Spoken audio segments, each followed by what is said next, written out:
Eu não sei se você viu o filme Argo, do Ben Affleck, que ganhou o Oscar alguns anos atrás. O filme Argo conta a história dos americanos que ficaram presos na embaixada americana no Irã.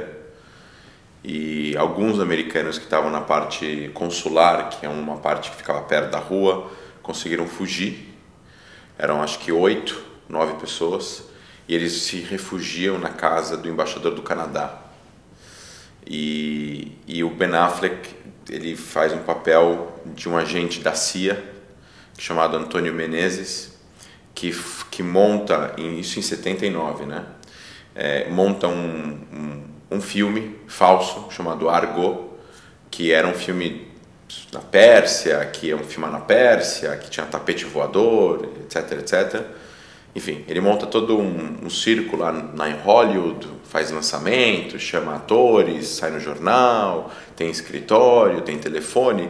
É uma cover story, né? É uma história de cobertura que na verdade é feita para que ele possa viajar para o Irã com um passaporte falso, canadense, nome falso. Ele chega lá, ele dá 7, 8 passaportes falsos para todo mundo lá. Eles vão fazer 2, 3 visitas em 2 lugares para fazer filmagem. Então, cada um dos americanos refugiados que estavam se escondendo na casa do embaixador canadense tem um papel diferente no filme. Um é diretor de arte, um é diretor geral, um é diretor executivo e tal. Se fantasiam, colocam tipo lenços como se fossem pessoas artistas. E no final eles conseguem sair do Irã com esse álibi. Muitos anos depois, né, do filme, eu estava vendo o jornal em Israel e apareceu uma reportagem de que Israel teve o seu Argo 30 anos antes do Argo do original. Que na verdade eu acho, e isso é uma opinião minha, do André, eu acho que como o Antônio Menezes, em 79, já era um cara veterano na CIA, eu acho que ele deve ter escutado a história do Argo de Israel e feito uma coisa parecida. Qual foi o Argo de Israel? Em 48, quando Israel é declarado independente, a gente não tinha força aérea. Não tinha um avião em Israel para combater o exército egípcio. Então o Ben Gurion, na época, manda um agente do que se tornou depois o Mossad. Existia uma agência só para operações especiais, sem ter essa inteligência. Ele manda o cara para a Europa. Ele fala: eu quero que você compre, de alguma forma, você compre os aviões, uns 4, 5 aviões bombardeiros ingleses que estão aposentados da Segunda Guerra Mundial, porque Israel estava com embargo militar aplicado sobre Israel, né? Israel, depois que se declara independente, só a Tchecoslováquia vendia arma para Israel, então não tinha de onde quem comprar. E o cara vai para a Europa, vai para Londres, vai para o sul da Inglaterra, tenta comprar os aviões, não consegue comprar os aviões por causa do embargo, descobrem que ele é israelense, enfim, tem toda uma história aí envolvendo.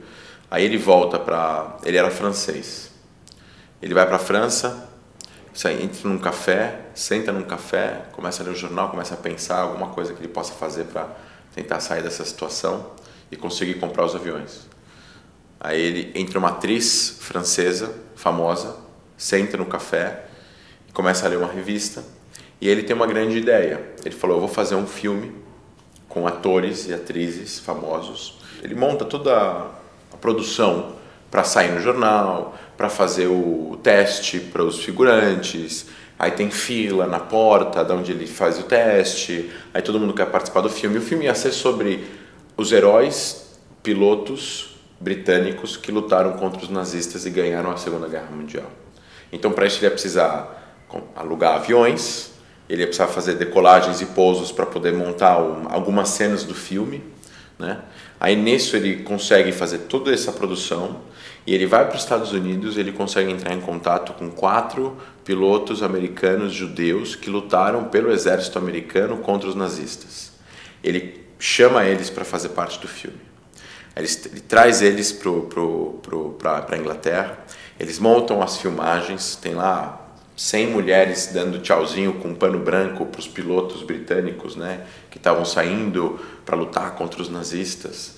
Enfim, todas as câmeras em ação, tudo pronto, Ele decola e aterriza 4 vezes para acostumar a torre de controle de que estava tendo uma filmagem. Ele avisa, vai ter uma filmagem, a gente vai decolar, vai aterrizar, está fazendo um filme aqui.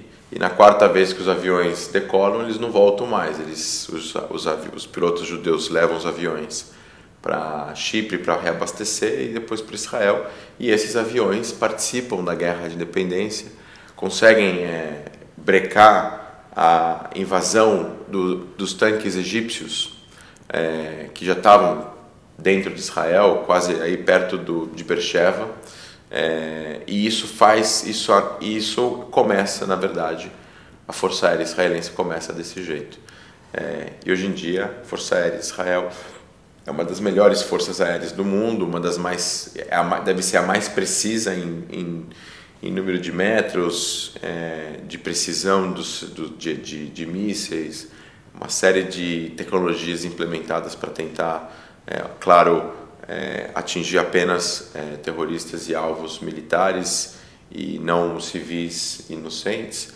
Até, na minha opinião, eu acho que a ideia do Antônio Menezes da CIA, que originou o filme Argo, veio desse fato, porque dentro do mundo da inteligência as informações circulam e correm de maneira mais aberta, né? Eu acho que o Antônio Menezes deve ter escutado essa conversa aí em algum corredor na CIA e deve ter copiado o modelo para os Estados Unidos, e funcionou nos dois, né? E não funcionou tanto para Israel como para os Estados Unidos chegar nos objetivos. Essa história que eu acho que daria orgulho a todos nós, judeus e sionistas, escutar.